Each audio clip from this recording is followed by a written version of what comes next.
Because this is not a Schnell bomber, this is actually a bomber destroyer, and it's marked out by quite a hefty armament. Firing forwards, we've got two 7.92mm machine guns and 4 sets of 20mm cannon. But one thing that you can see from that legacy of its design is a bay here, which would originally have been a bomb bay in terms of the conceptual ideas of this aircraft.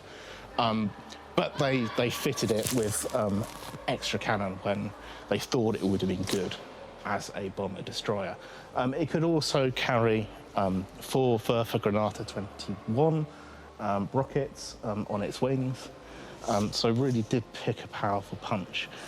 It's got 2 sets of DD603 inline V12 engines, quite similar to the DB605s that were fairly ubiquitous amongst German aircraft.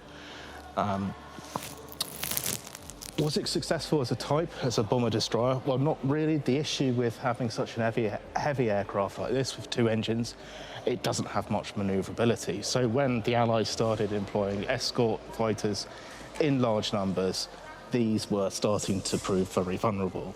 And the Germans had a shift then towards using more single-engine fighters in the capacity of bomber destroyers. And there was probably a production element to that as well, because one of these is lost. You've got 2 engines being lost rather than 1 with a FW190.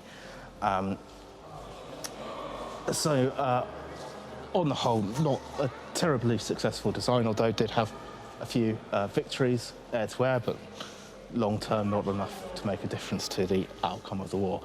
It was actually fitted with a defensive armament,